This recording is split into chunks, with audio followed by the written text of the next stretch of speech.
olan videolarımı izleyen herkese. Bu videomun mövzusu Riyaziyyat 8 sinif namaz o qiymətləndirmə kitabından hesabi kvadrat kökün xassələrinin tətbiqi, ifadələrin çevrilməsi A variantıdır. Vaxtı məhdudiyyət olduğu üçün bunları bir-bir yazmayacağım sizin üçün. Həlləri boş vaxtımda qabaqçıdan yazmışdım. Sadəcə bunları qısa olaraq izah edəcəyəm. Birdə kök həddə 54 çıxılsın kök həddə %96'nı istəyir. 0,96'nı. Hansı ədədə deyir vursaq rasional ədədə alınır. Gəlin kök həddə 54'ü kvadrat kök çıxa bilən 9 vurulsun 6 kimi yazmaq olar. 9'dan çıxara bilirik 3'ü. 3 kök həddə 6 alınır. 0,96'da da 0,36 %16 olmalıydı. Burada özür istəyirəm. Nəsə səhv olub. 0,16 vurulsun 6. 0,16 vurulsun 6. Bunu mən biraz düzəldeyim. Səhv olub orada. Deməli 16 vurulsun 6. Buradan da 4 çıxır. 0,4. 0,4'ü çıxarırıq. Onda 3 çıxılsın 0,4. Onda 3 çıxılsın 0,4. O da bərabərdir 3'dən 0,4 çıxanda 2,6 eləyir. 2,6 vurulsun 0,6 yəni belə çıxır ki bunu kök həddə 6'ya vurmalıyıq ki rasional ədəd alınsın. Səliqəsiz oldu. Yəni bunu özünüz yazsaz başa düşərsiniz. Keçək növbətiyə. Yəni kök həddə 6'ya vursaq, əslində alınıb 2,6 kök həddə 6. Bunu rasional ədəd eləmək üçün kök həddə 6'ya vurmaq kifayətdir. 2'də həlli bir kök həddə x üstəgəl x bərabər 4. Buradan kök həddə x bərabərdir. 4 minus x'i götürəcəyik hesaplamaq üçün. Verilən bu kəsri mən surəti müxtəsər vurma düsturu ilə vurub açmışam. Niyə? Ortaq məxrəc etmişəm. Birinci kəsrin məxrəcin 2 plus kök həddə x-a vurduğuma görə surəti də 2 plus kök həddə x-a vururam. Ona görə də surətdə 2 plus kök həddə x-in kvadratı alınıb. Eyni zamanda ikinci kəsrində məxrəcin 2 minus kök həddə x-a vurduğuma görə surətdə 2 minus kök həddə x-a vurmuşam. Buradan da 2 minus kök həddə x-in kvadratı alınıb.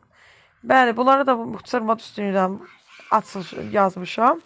Və sonda hesapladıktan sonra 8 almışam. Necə 8 almışam? Sonuna baxın 8 burada. Bu hissədə 8 kök həddə x, məxrəcdə 4 minus x. 4 minus x'in yerinə kök həddə x'i qoymuşam. Buradan gətirmişəm kök həddə x'i. Ona görə də kök həddə x'lar gedib 8 qalıb. 3'də də hamısını bir-bir həll eləmişəm bu tərəfi. Sonra keçib digər A-lar olan tərəfi birinci həll etmişəm. Sonra B-lər olan tərəfi, sonra da onların hasilini tapmışam.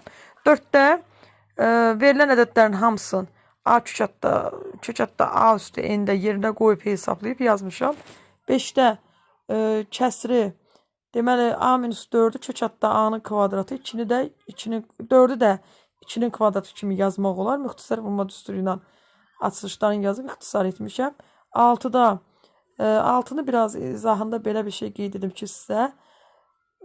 Məxrəci kök həddə 6 A minus kök həddə 8. Yəni əslində məxrəc kök həddə A-nın kvadratı minus kök həddə 8'in kvadratı kimi yazıla bilər. Oradan da müxtəsər vurma düsturunun açılışını yazıb ixtisar etmişəm. Və sonda kök həddə məxrəcdə kök həddə A üstə gəlir 2 kök həddə 2. Surətdə 1 alınıb. Ən böyük qiyməti deyir A-nın. A-nın ən böyük qiyməti buradan artıq bəllidir ki bizə. Bu kəsir surətində 1-dirsə, məxrəcində neçə olur olsun. Belə deyək. Məsələn, məxrəcində deməli bu birdən kiçik olan bir kəsir alınacaq. Yəni, belə deyək, birdən kiçik bu kəsir ümumilikdə birdən kiçik alınır. Ən böyük qiymətini istəyir. Birdən kiçik ən böyük qiymətin tapacağıq. Birdən də kiçik ən böyük qiyməti kök həddə A bərabərdir mənfi 2'ni kök altından salanda kök həddə 8 eləyir. Buradan da A'mız mənfi 8'e bərabərdir ola bilər. Bu mənfi də kökün altında Belə deyək. Bu mənfini də biz kökün altında, yox, kökün xaricində yazsaq, yəni uzağı kəsilmiş sıfıra gedə bilər.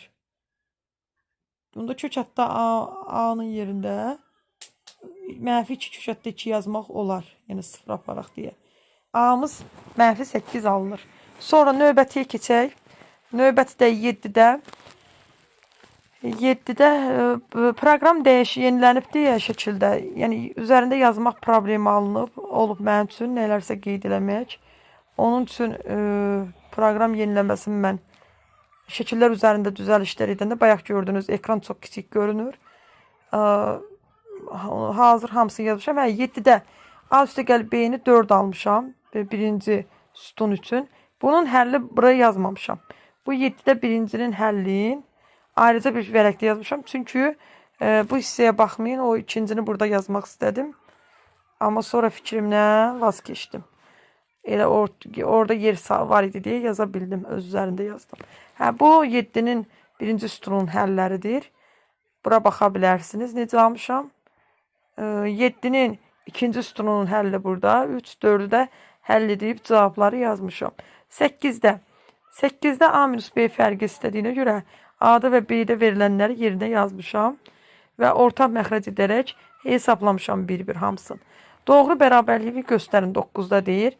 Kök altından mənfi çıxa bilməz. Bunu nəzərə alaraq doğru bərabərlikləri 1, 3, 5-dir. 2, 4, 6-da əslində nə alınmalı idi? Onları da yazmışam. Onda bütün variantları bir-bir uyğunluğu tapmışam. 3-ün burada 3-də belə deyək. A 3 minus kök hatta 2.